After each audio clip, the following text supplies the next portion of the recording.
Virginia Tech and Miami, about a 3 touchdown thereabouts. I mean, maybe a little under that, depending on where you have it. It's a lot of points, I might add. So when we see a game that is technically supposed to be this one-sided, we're going to look at it not from the way that we usually look at it. We usually ask questions. We ask questions, all right, will they be able to do this? Will they be able to do that? Well, in a game that's supposed to be this one-sided, let's go through the musts that need to be happening for Virginia Tech for them to have a chance to win the game, okay? Number one, Virginia Tech cannot allow explosive plays. Miami has been outrageously explosive this year. They have 37 plays that have gone for at least 20 yards this season. That's through 4 games. They are more than halfway through their 20-yard plus gains since last year.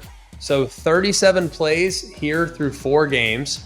Last year, they gained 68 plays that went for 20 plus. So I think Shannon Dawson's looking at the overall talent, the personnel that they have all over the offense, and what they have at quarterback, Cam Ward, that's allowed this group really to take off.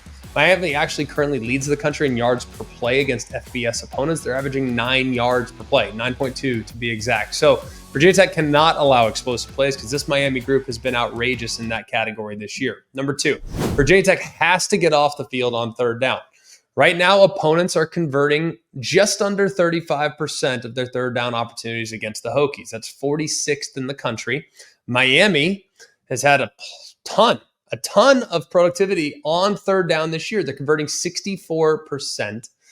That is number 1 in college football. You look at where they were last year, they were at 41%. So they are significantly improved on third down, which was another point of emphasis for Shannon Dawson. Number 3, Virginia Tech must win in the red zone. They have to hold Miami to field goals, and they cannot allow touchdowns. This was a massive point of emphasis for Miami this offseason, was red zone efficiency. Too often last year, they'd get down there and they can drive the ball between the 20s, but they couldn't score enough touchdowns. So far, they've been pretty good. Last year, they were 57.6% touchdowns scored. This year, they're 2 out of 3, so at 66, 67%. So they're better, but they're certainly not perfect in this part of the field just yet. They have leaned on the run game, and I do think that's an area where they can continue to grow and improve.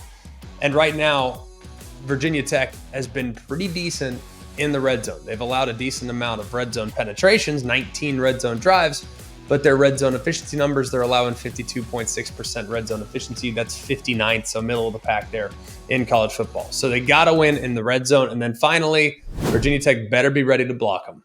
Right? You better be capable of holding it down when their quarterbacks are dropping back to pass. Because right now, Virginia Tech is allowing pressure on 39% of their opponents, or 39% of their quarterbacks dropbacks. That is 115th in the FBS. And Miami conveniently leads the FBS with 16 sacks. Also of note, Miami, they have not been at 100% this year. Left tackle Jalen Rivers and defensive end Ruben Bain have been out of action the last couple weeks. Rivers played the entire Florida game, but had that undisclosed injury that had him out the last 3 games because of supposedly precautionary measures. And Bain got hurt really early against Florida and hasn't played very much at all. So in Bain's absence, guess who stepped up? Tyler Barron stepped up. He's been outrageous. 8 tackles for loss, 4.5 sacks, 12 pressures through 4 games. Simeon Barrow, the transfer from Michigan State's been amazing. Elijah Alston, Akeem Mesidor have been awesome as well. So other guys have stepped up. But to be without your best player and still be one of the most disruptive groups in the country is pretty dang impressive. A couple trends in the game. Virginia Tech is 6-2 against the spread in conference play since the start of last season. That's the second best among Power 4 teams and the best in the ACC. Only Oregon, by the way, 7-2 against the spread is better. And then Miami is one of 8 Power 4 teams undefeated against the spread this season. They've also have 7 games that have gone over the total. That's the longest active streak in the FBS. I'm taking Miami. I think they'll continue to roll. Absolutely love this team.